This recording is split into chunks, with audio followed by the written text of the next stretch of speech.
Hey Lyle, how are you? Good morning, Whitney. I'm doing well. Thank you. Yeah, yeah. Thanks for doing this. Would you share a little bit about yourself? Yeah, I'd be glad to. I I'm a was a farmer from northern Montana, and I've become a carpenter here in more recent years. Where I have come from within in the context of the last few years of conversation, um, Mhm. my perspective is very Montana oriented, and so the things that have happened in Montana have largely informed where I've come from within the two by two or worker church Mhm. foundation, and I'll be happy to go into that over time. I've got a wife and two kids. I did grow up. I'm born and raised. We were, let's see, it'd be, I guess, fourth generation. Um, Mhm. Again, here in Montana, the family found meetings back in, I think, about 1923, when the workers first came to Montana, and that happened through the Manhattan Convention grounds, and then later on, um, I think in the late 60s, about 1966 or 7, my grandpa got a convention grounds there at Devon, and Mhm. so that has kind of been the drift of the family through the years. We've been very close to meetings, and they've been very important to the family, and to me, um, Mhm.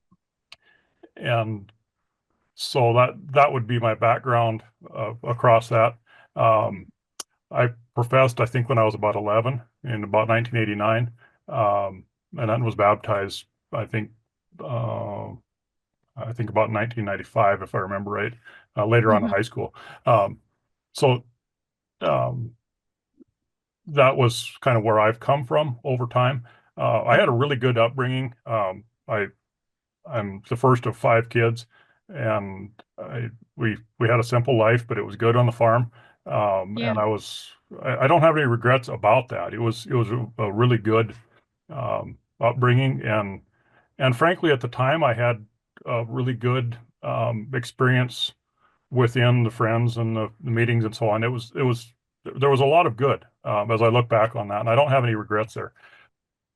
It was important within the culture and the family to marry someone that was within meetings, and I did that. I've got a great wife. We've been Mhm. married, I think, about 21 years now, and I do remember my anniversary day, so don't worry about that. Uh, but we've got two boys, and they're great kids. So Mhm. that's kind of the thread of where we've come from, Yeah. and where I'm at today. Hmm. Yeah.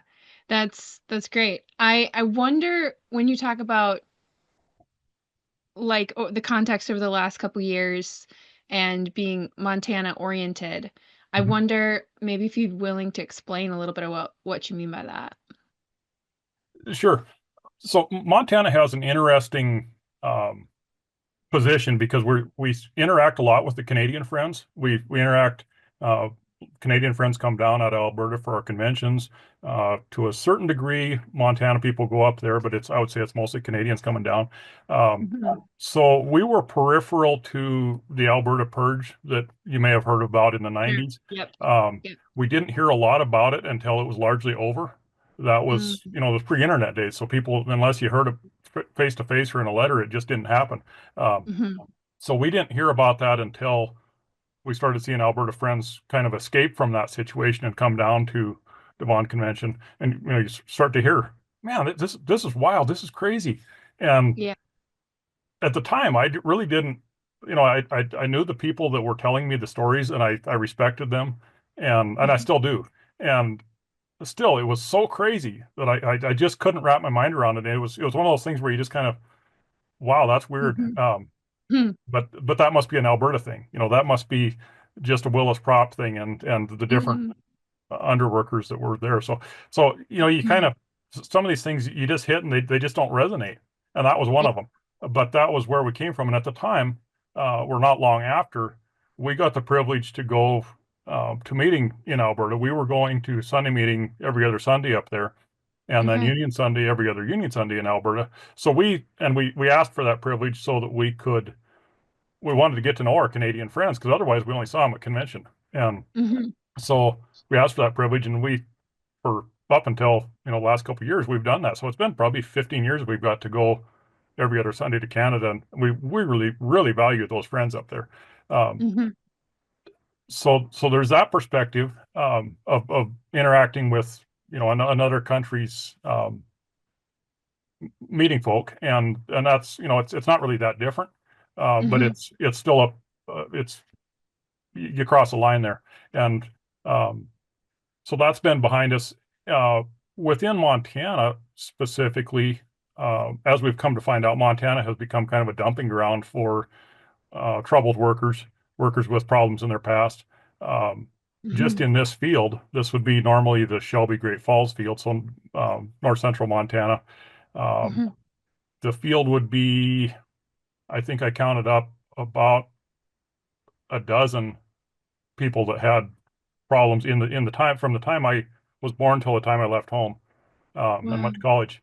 There was a dozen workers that came through here, either were stationed here or were here for convention. I mean, you look back at that and you think, wow, that just hits Yeah. you. And obviously at the time I didn't know that, and that hasn't. There was a few of those that we knew about. Ron Johnson was one of them. Hmm. His story came to light, I think, in the time escapes from me, but sometime around the turn of the century or the 90s, his story kind of came to light. David Sylvie was another one. Um, and at the time, you think, oh, this is a one-off. This is, this we've got one bad apple here, and everybody else Hmm. is good. And they were more or less dealt with. The Ron Johnson case, it was surprising when he went back in the work afterwards, Hmm. and that was one of those things you think, huh, that's interesting or weird. But Hmm. again, it felt like a one-off. And so that was current history in the 90s around the turn of the century there. And then Hmm. there was a long pause. And then, obviously in 2023, the wheels all fell off the wagon. Uh, Hmm. and so many things came to light and continue to come to light. And so I don't think Montana's certainly not unique Hmm. within this problem. It's just that it from a local perspective, it has felt like Montana has had um, maybe more of a problem, Hmm. higher density or higher per capita type of a thing. Um, Hmm. and and then I would say the other thing that adds into this with the Robert Corfield situation, he was a Saskatchewan worker. He had Hmm. a series of cases of abuse in Saskatchewan.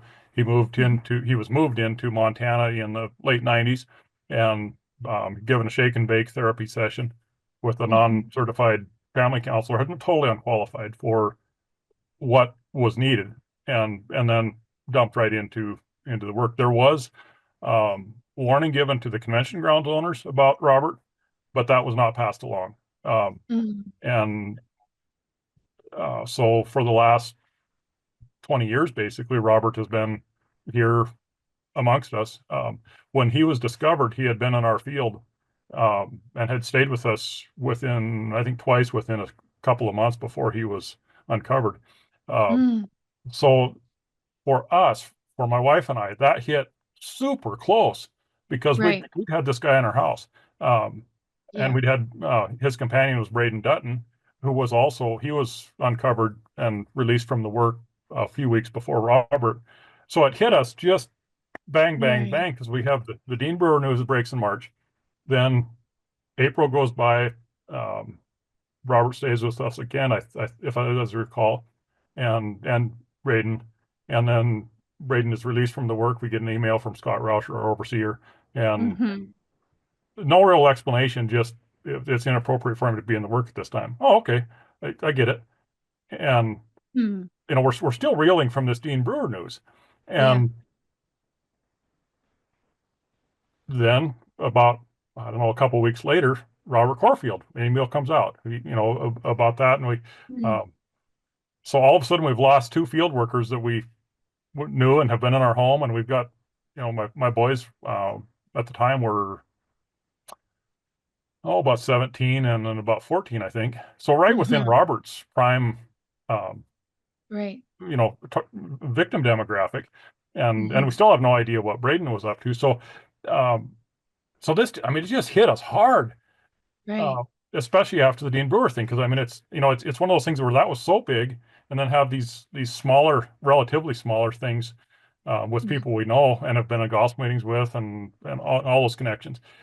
That Mm-hmm. felt really local, and I think that that probably made a difference to me more so than if it had been, Robert had been in eastern Montana or southern Wyoming or somewhere, far away. Mm-hmm. It hit a lot harder, a lot closer, and I started looking into, um, one of the things, um, my background not only is farming, but I spent some years in law enforcement, and Mm-hmm. I've spent some years in farm policy at a high level and doing some different things. So one of the things you do in those two spheres, when you hear something that's crazy, you go verify it before you talk about Mm-hmm. it or before you do anything. Before you take action, you go verify it. And so that was Right. what I did with this information. And I started talking to people. I made contact with Matt Smith over the summer, who had, Yep. he was the fellow along with John Foster that went to visit with Robert after that, after they had discovered there was a problem there. And Mm-hmm.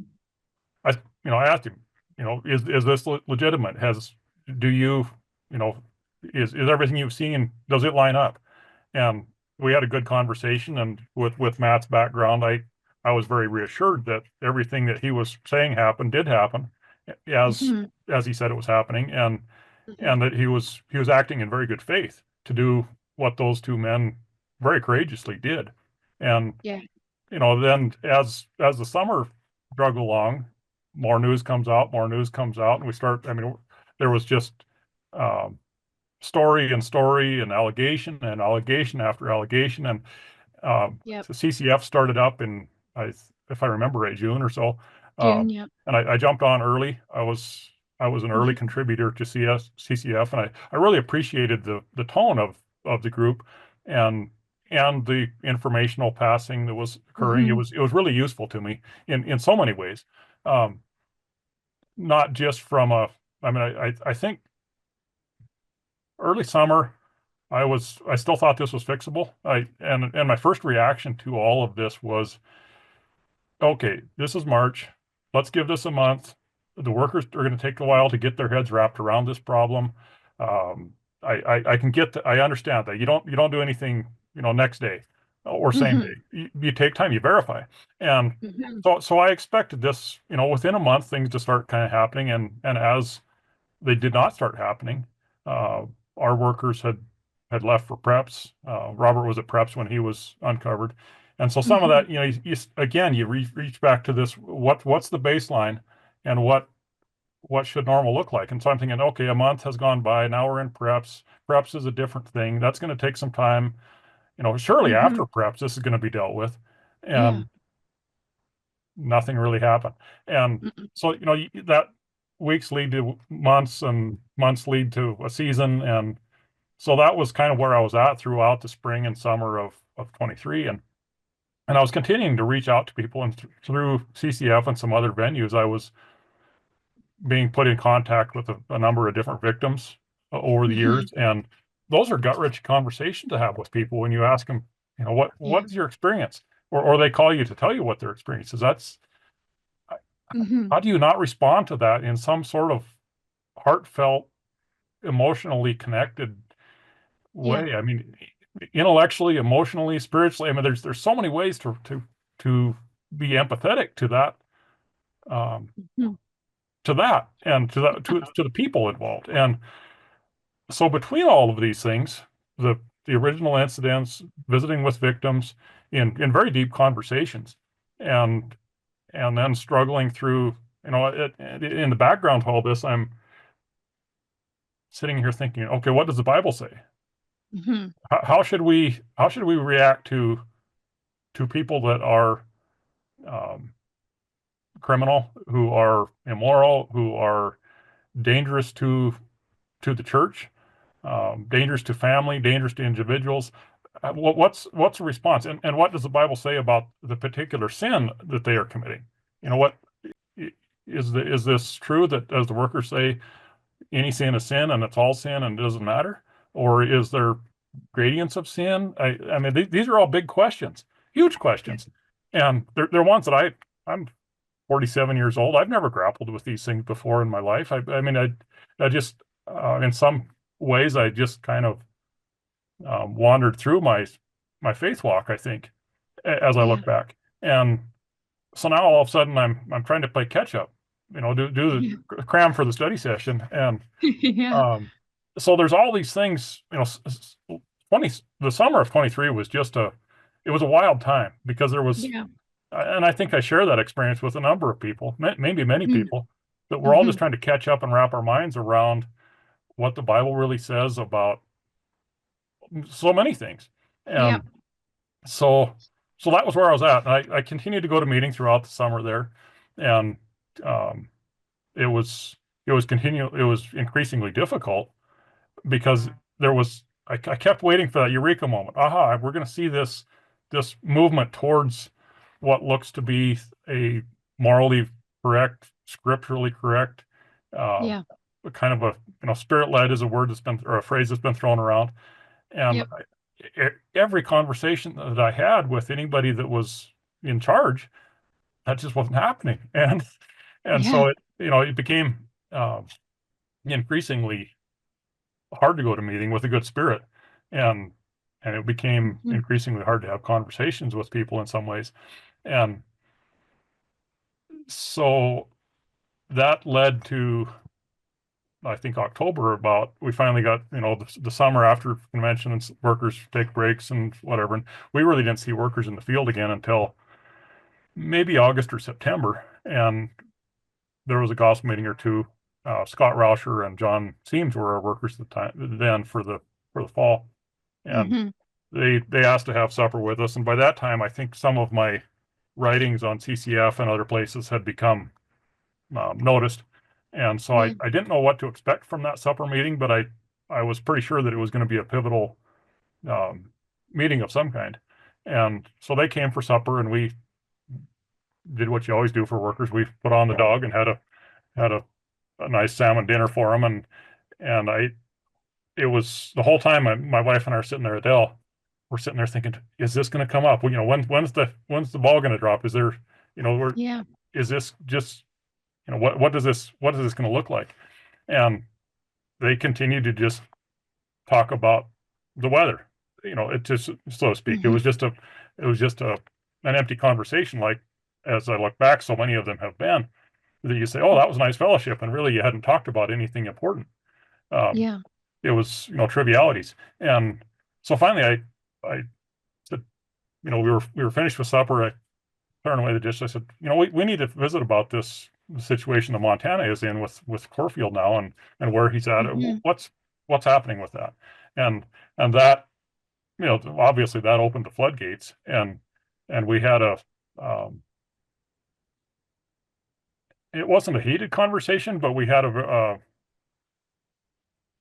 our perspectives, and our perspectives clearly were not um, in alignment or even Mhm. parallel. And Mhm. um, so I wrote up an account of what happened there in that Mhm. conversation and shared it with CCF and other places. And I think that was probably the biggest turning point for me post Brewer, was seeing the response to those comments, and frankly for myself, getting the before that, it had always been, this is what the workers are saying about this somewhere else. This is what the workers are, and this, in some other state, in some other field, this is what's happening. And finally, for Yeah. me, this is what the workers at my own kitchen table, the overseer, no less, sat down and told me. And, Yeah. and it was just so far from, it was obvious that there was no possibility of reaching middle ground. And Yeah. and that was, as they left, I said, you're welcome back anytime. I'd be happy to visit about this with you more. And that was, we haven't seen him since. But um, and then that led into special meeting, and I did not attend special meeting that year or convention. Um, I didn't feel like it was. I felt like that would be supporting the workers in some way, and I didn't want to do that. And then after special meeting, I ended up, I didn't go to Sunday morning anymore either. And Mhm. we'd had been having this conversation um, my wife and I, and to a degree with the boys, we have a very open family communication style about what we're doing in major ways. And Mhm. so after special meeting, I said I just can't go to Sunday morning meeting anymore. You're welcome to do what you like, but for me, I can't do this. And Adele was very understanding. She said, "Well, that's I understand where you're at. I'm going to continue to go um, for Mhm. now." And I said, let's let's leave it up to the boys. They can do what they like. Um, Mhm. and both boys said, we're going to stay home with Dad. Well, oh, wow! All of a sudden, now I'm in a different zone because Mhm. one of the things that we had talked about in as throughout the fall was what should have what's the what do we want out of a church? What Mhm. are the experiences? What are the expectations? What are the um, what features uh, Mhm. should we look for in a church? And one of the things that we had kind of come up with was, man, it feels like the boys don't have a really good um, understanding of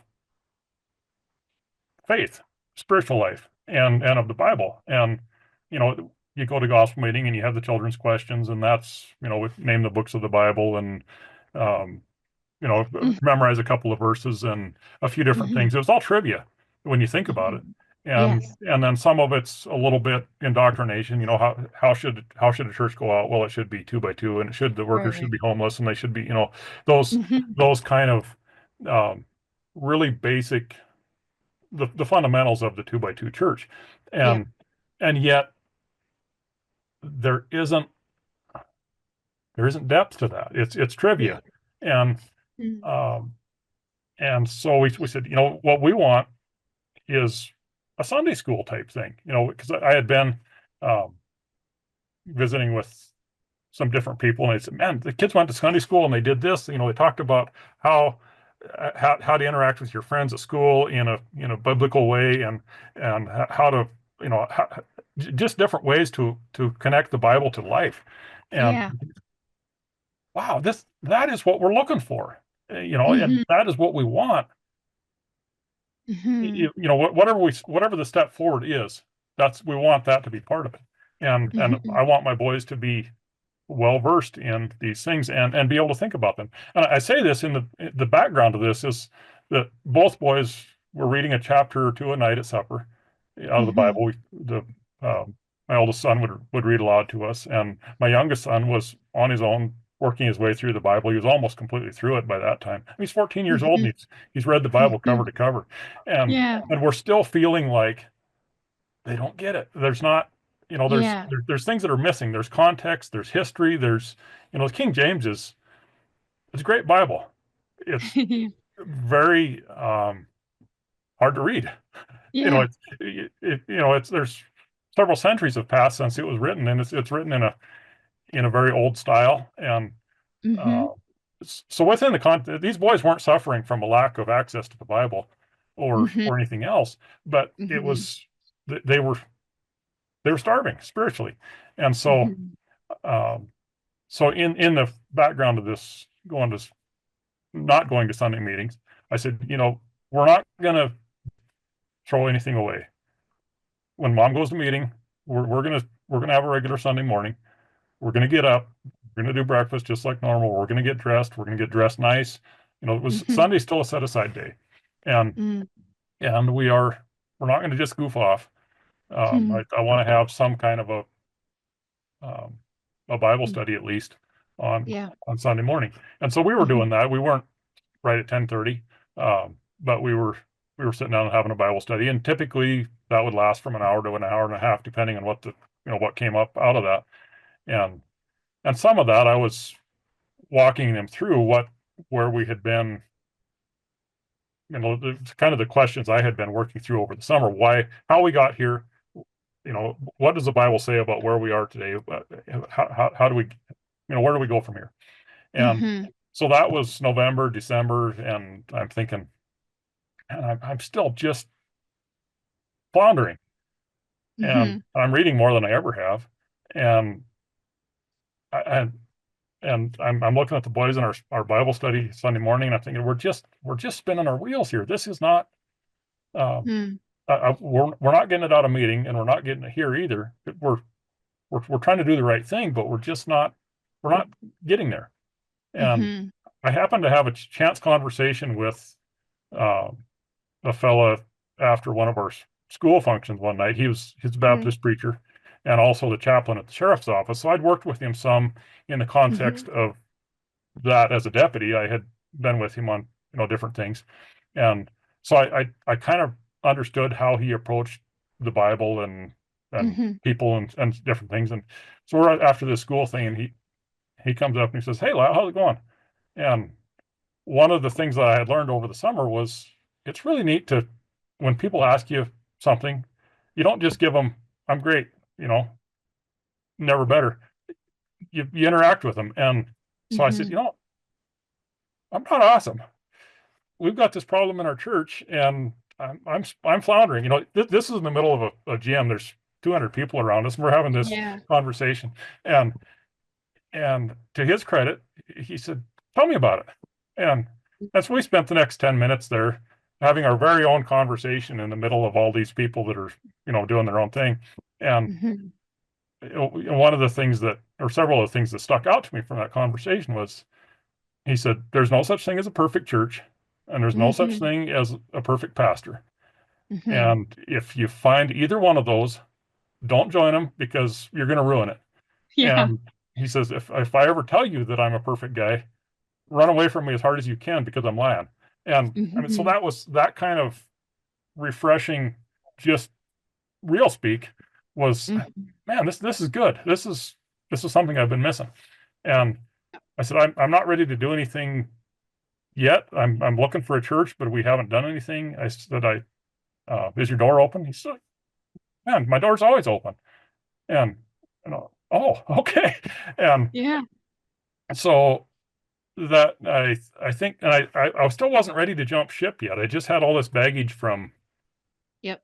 from I don't know meetings and workers and culture and all the things, and so it wasn't until January that we actually decided to let's go try a church. And I had been kind of background checking some different churches and seeing what their doctrine was, and my Mhm. plan was to go to spend about 2 weeks at each one and see where they were going and what they were, what they were. Mhm. And there was a couple I had crossed off my list that didn't seem biblically correct, or they just weren't Mhm. starters.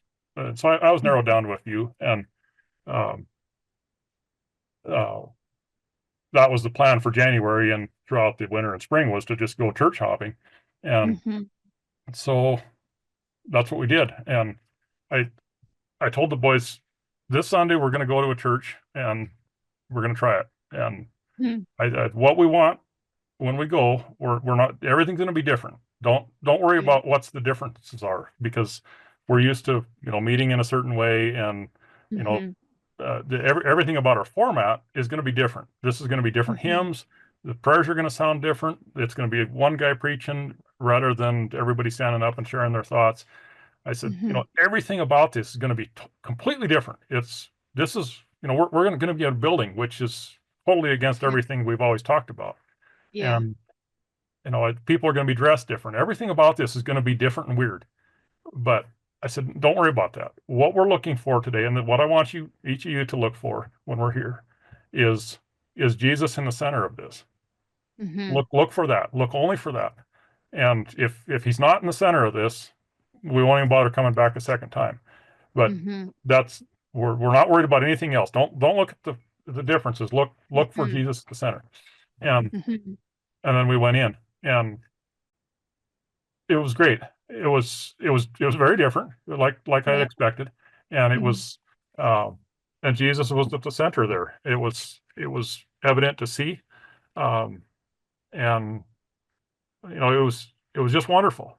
And Mhm. I just and the boys, as obviously as we left that day, they said, "Man, they have a piano. They play stuff with their hymns, and the hymns didn't sound familiar." I Mhm. said, "Yeah, but was Jesus there? Was he in the center? Could you feel the Spirit at work there?"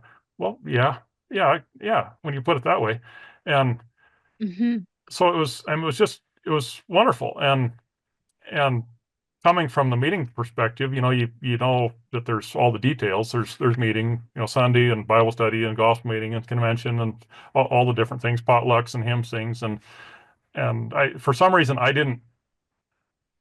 That was one thing I didn't know to look for. I expected going to a mainstream church.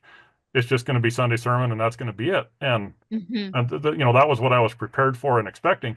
And so on the pamphlet that was handed out that morning, it said, Sunday sermon here, and then if you're interested, there's Bible study at 6 that we're covering this thing, and there's Mhm. Sunday school an hour before sermon. That there's a family group, there's a men's group, there's a women's group, there's a kids group, Yeah. and these are the things we're talking about in these groups, and Yep. free to feel free to come. We've got a coffee pot and there's donuts. Think, man, it's all of the um it's just as complex, but Yeah. there's lots going on here. This church has life, and so that was that was kind of eye-opening to me. And so we went for a couple more weeks, and I was just putting my toe in the water with it because I just didn't um it was Yeah. just hard. And It's hard. Yeah. so we went just a sermon for a few weeks, and I kept liking what I was seeing, and I kept seeing the same things. And the whole time I'm sitting there, I'm thinking, man, there's got to be something, you know, I, where's the guy behind the curtain here? And Yeah. I was just being cautious. And as a few weeks went by, I said, you know what, I'm going to try Bible study, and I'm just going to see what that, where they're going with that. And um, they had a potluck there one day, and the boys and I went to that, and it was.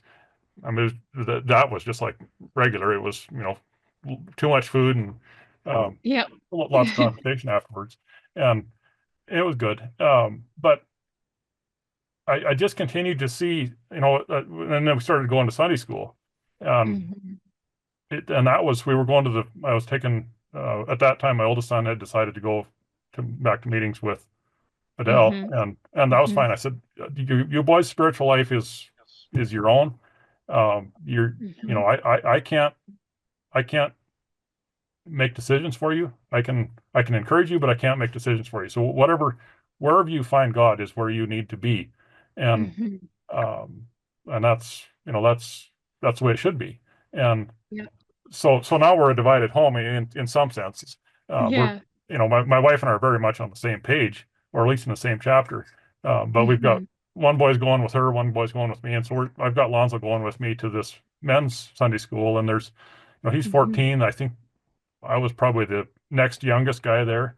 Oh, It's a bunch, wow. bunch of old guys, and Yeah. and we're talking.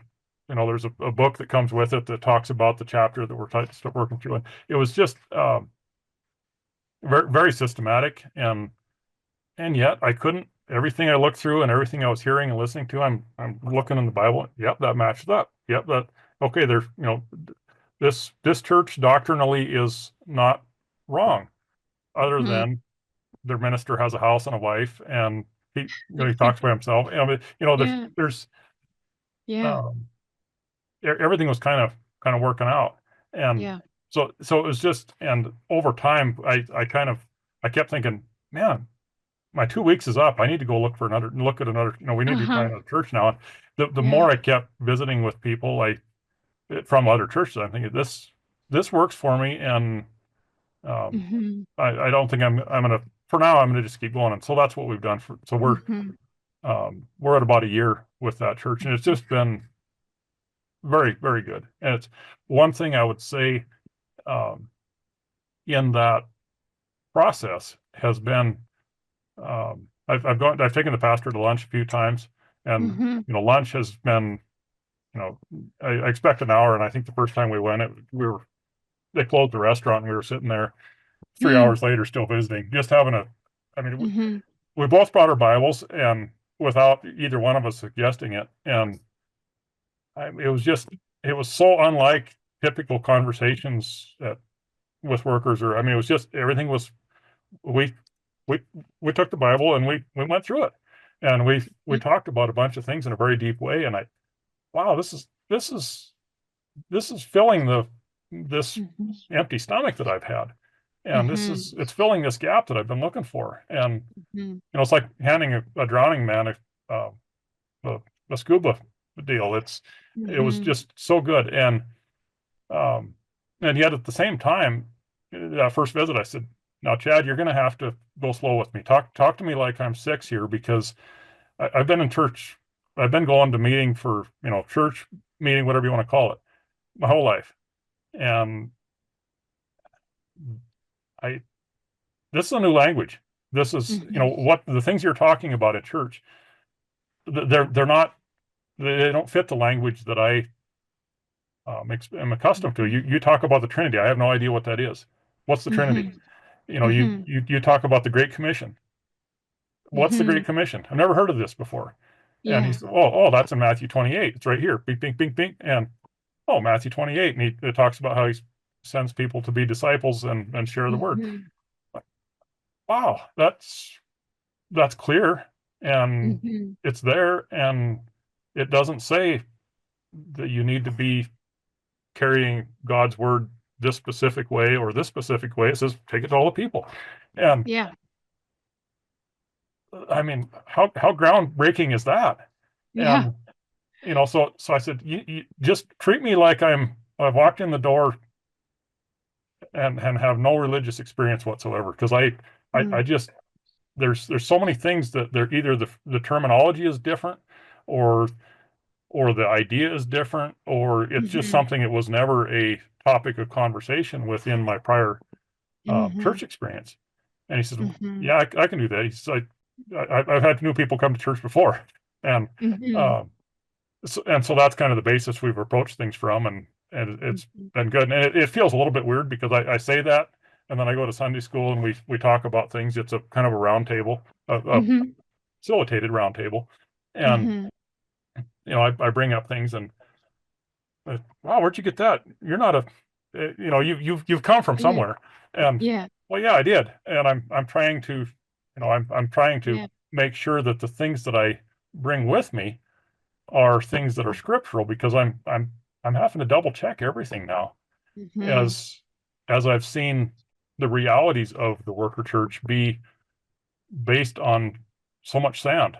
And Mhm.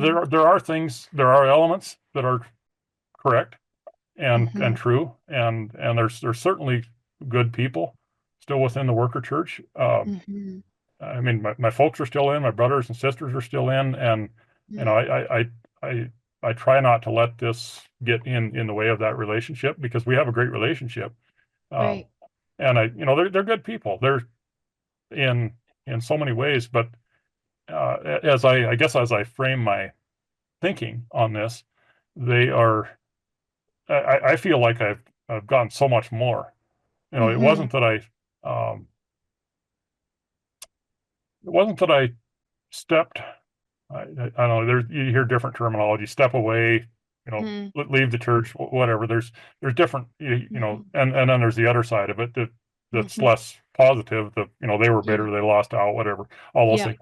And I don't necessarily feel any of those things. To me, it was I the church didn't match what I was seeing in the Bible, and it didn't match what I understand to be morally correct. And so Mhm. I had to look for something that would fit what is in the Bible and what is morally correct. And Mm. as a consequence of that, I have found so much more. And so Yeah. I've told people I stepped forward and found Mhm. Jesus in a new and better way. Mhm. And so Mhm. that's kind of how I framed that in my own mind. Um, Yeah. in 23, I don't know. I never would have expected this is where I'd end up, but I've also told people I left meetings over the way child sex abuse and other things were being handled. And I have continued to stay out of meetings because of doctrinal problems and, Mhm. um, Mhm. deep, Exactly. profound doctrinal problems. And, Mhm. CSA is still a huge, huge problem within the group. Mhm. And it continues to not be dealt with well. Um, Mhm. but the more I dug into what was going on Why it is not being dealt with and why it is not being dealt with well is it comes down to doctrine. You know, Yes. one of the concepts I've had to understand, and it's been brought up on CCF, which is where I Mhm. first encountered it before I started going to a kind of a mainstream church, is Mhm. grace. You know, Mhm. grace is such a wonderful gift to us. Mhm. Mhm. Not even a topic of conversation within meetings. I Right. mean, it's completely misunderstood. And Mhm. and as I look at how the culture of meetings presents itself, um, if there was grace and it was understood within meetings by both saints and servants, Mhm. as the terminology goes, Mhm. this would not have been a problem Yeah. because grace, the perpetrators are being kept in meeting because the doctrine says you have to be in meeting. It's works, it's works. You have to be in Yes. meeting to be saved. You Yep. have to be, you have to be and do all the things Mhm. all the time, everywhere. And, it's unwritten doctrine, but that's the doctrine. And Yep. uh, so if we're going to kick a perpetrator out of the work or out of meetings, Mhm. the theory is that they're interfering with that person's salvation. Right. Well, if they had grace, all of a Mhm. sudden that perpetrator can be a sinful person, very sinful, the worst of the Mhm. worst, and they can still have God's grace. Mhm. They don't have to be in meetings to have that. Right. They still have. I mean, that gift is still there if they're willing to soften to that. They have Yeah. access to that grace, and that's doctrinally that's a huge problem. If Yes. you're keeping people that are toxic and dangerous in your group because you can't even relate to the idea of grace, the Mhm. gift of grace, that's a Yeah. problem. That's a big problem. Yeah. And it's it doesn't grace doesn't cost anything. I mean, Right. Right. it's not like it would be hard for the worker church to pick up on this and say, you know what, we've we've got a new understanding here of Mhm. some of God's gifts. This is one of them, Mhm. and we're going to be Mhm. talking about this now. Mhm. But I haven't Mhm. seen it. These are kind of been my experiences Yeah. over the last while, and it's one of the things that's interesting to me, and this is going to jump back a little bit. So Mhm. you asked about my Montana perspective, and part of Mhm. that perspective is so after the Alberta purge, I my elder fact, Joe Hofer up in Canada, he was an old gruff guy, kind of a neat old cat, but he just um, Mhm. what you saw was what you got. And we were eating lunch after meeting one day, and he said he was commenting about how he'd gotten on the computer and looked at something. This is Mhm. probably 2004, 2005. I mean, quite a ways Yeah. back. And he said, "Yeah, Irma got mad at me because I was up on the computer till 2 o'clock in the morning looking at stuff. I was researching stuff." And I Yeah. asked him what it was, and he says, "Well, there's this and that about." He didn't really Uh-huh. go into detail, but different things about that Alberta situation. And so that was Mhm. in the back of my mind, just kind of Yeah. hovering there. And so in about, I don't know, 2000, probably 10 or so, I got on the computer and I found, I don't remember what the websites were, but I was looking at stuff and there were some different things. And again, I'm thinking, man, this is weird. Yeah. I can't even, this is so far different from the group that I know, that I meet Mhm. with, that I think that I understand. I mean, this is weird stuff, and now I look at that back at those things, and yeah, yeah, that It wasn't weird. fits. I mean, Yeah. it was what it was. Yeah. It wasn't fiction, it wasn't fantasy, and Mhm. so those things started to chew on me, and so for the next 10 years or so, I had some. I actually went to the place where I was doubting God. And Mm. there was Mhm. times when I couldn't figure out what I was going to meeting. I was doing all the things. I was in every Mhm. meeting. I was going to the potluck, going to the things, I Mhm. reading with my wife, saying thanks before dinner, all the things I had, check, check, check, Right. check, check, check. I've got all the Yep. boxes, and yet I'm thinking, is God real? Does Yeah. God exist? Do I believe in God? Do I do I acknowledge God without, Mhm. And Mhm. I started digging into that. So there's an atheist, and I'm thinking, yeah, I'm not an atheist. There's Mhm. too many things that don't don't have a good explanation Mhm. besides a bigger force that's got to be God. So Yeah. I don't think I'm an atheist. And the next thing down is an agnostic. It's impossible to know if God's real or Yeah. not. Well, I don't quite buy into that either. I mean, Mm. Mhm. that doesn't satisfy my questions and my soul's need either. And so the next Yeah. thing down from agnostic is a free thinker, which is somebody that doesn't accept the mainstream ways of looking at Mhm. religion. That fits me. I'm not Mhm. accept. What I'm seeing in meetings just isn't quite getting there. Yeah. Remember, this is 2012, Yep. 2014, and I'm thinking, but this doesn't do me any good. Yeah. Just to know that I'm a free thinker and that I don't accept the conventional ways of approaching spirituality and Mhm. God, that doesn't do me any good because it doesn't fill my soul. Yeah. And so there I am, stuck in the mud, still spinning my wheels. And Yeah. it doesn't do any good to be able to define your terms if you don't have something to do with those terms. And Yeah. so that was where I was at for 10 years probably. And Oh, yeah. I was, meeting anxiety. I was going to meet Sunday morning, gritting my teeth. I'd get up every Sunday and just think, oh, Yeah. then the brewer thing broke. And all of a sudden things just kind of clicked into place. And all of a sudden I think, okay, as I think about this isn't God that I was questioning. Mhm. Every question I've had for the last 10 years has been questioning the fundamental assumptions and doctrine of Mhm. the worker church, meetings. Yeah. And Right. that was such a relief because all of a sudden, Yeah. now that I wasn't questioning whether God existed, and Mhm. I was questioning whether the doctrine that I was following was, it put that question to bed. Yeah. Now I don't Wow. have to worry about God anymore. I believe in God. God's good. We don't Yeah. need to worry about that. Yeah. Now let's figure out how to worship God, Mm. how to get, Mhm. how to bring these two things together.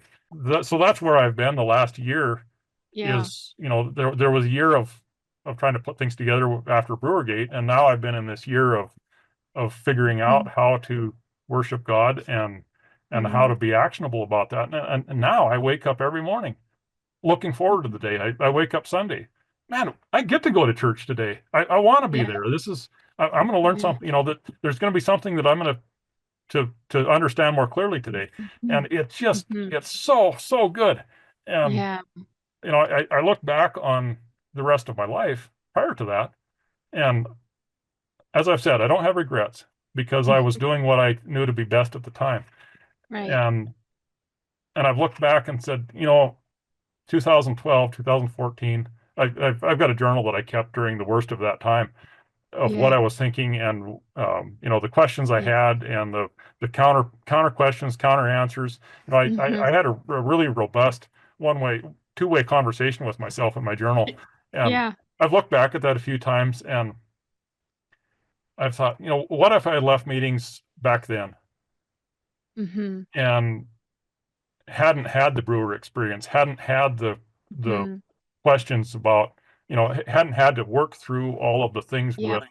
that happened as a result of the brewer thing. And Mhm.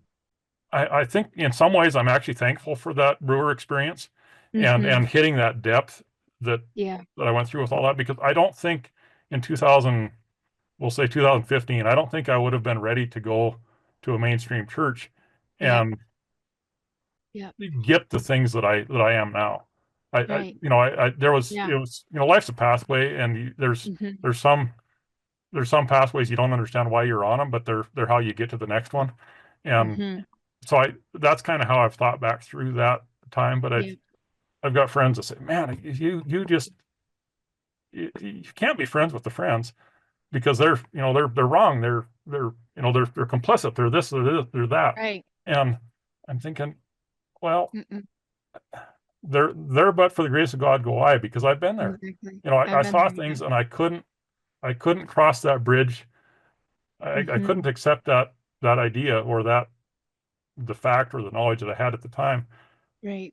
it just didn't resonate with me. Yeah. And that Yeah. that lasted for 15 years. So I Right. Yeah. so again, talking about grace, I have grace for people that are still going to meetings and Mhm. haven't Mhm. understood or can't accept, or I mean Mhm. I get it. I I there's get it. it's Yeah. Yep. it takes a particular, I don't know if it's passage of time or Mhm. Series accumulated of accumulated events. events or Yeah. what it is, but it Mhm. takes something to get to the point where you Mhm. start looking for more or Yeah. understand that there's more out there. Right. And certainly I one of the things I look back um, at our experience is every time before I had been in any kind of mainstream church, it was for a wedding or a funeral. And Mhm. every time I'd leave one of those places, think, man, that was so empty. Right. The wedding it was just a ceremony, or the Yeah. funeral was just especially like the Catholic Church is very Mhm. ceremonial. Lutheran Mhm. is, basically the diet version of the Catholic ceremony. Mhm. And so I think, well, that's what this church is. It's just Mhm. ceremony and just emptiness. Mhm. And even this church that I'm going to now, I'd been to a funeral at that one in recent years, and it was Mhm. for a guy that didn't, he wasn't he was a member of the church, but not a Mhm. regular attender. Didn't, I mean, it was a deathbed Mhm. conversion kind of a thing. And Mm. so the funeral that he got was the typical funeral that you give to somebody that you don't know. It's uh, Mhm. and so I judged the church based on that one funeral. And Mhm. since then, as I've gone, I realized you can't judge a funeral by its weddings, or you can't judge a church by its weddings and funerals, because Right. that's an event for a particular thing, and Mhm. then you've got everything else, Mhm. Sunday school and Bible study Yeah. and sermon and all the different things that goes into what is the rest of a healthy functioning church. And so that was another thing. I wasn't ready to accept that Mhm. earlier on. I just, within my blinders, all I could see was this Mhm. very traditional ceremonial type thing. Mhm. And within the context of going to meetings, that, oh, you can't, that's all canned Yeah. stuff, you can't do that. So uh, Yeah. there's just so much of this that's, Mhm. maybe it's middle-aged stuff. You start to understand things that you never would have when you were 20. But uh, Yeah. it's been a wild ride. Yeah, it has. Lyle, I appreciate you sharing it. It's so fascinating to listen to your process and you talk about those deep lows and the anxiety and the stress and the doubt. And then you see where you are now is just really I'm so happy for you. I love to it, listen to it. it's good stuff. Yeah, it is good stuff. I appreciate it. Thanks for sharing. Oh, absolutely, Whitney, this was a good conversation. Yeah. We'll talk to you another day. Okay, very good, Whitney, thanks. Very good. Bye.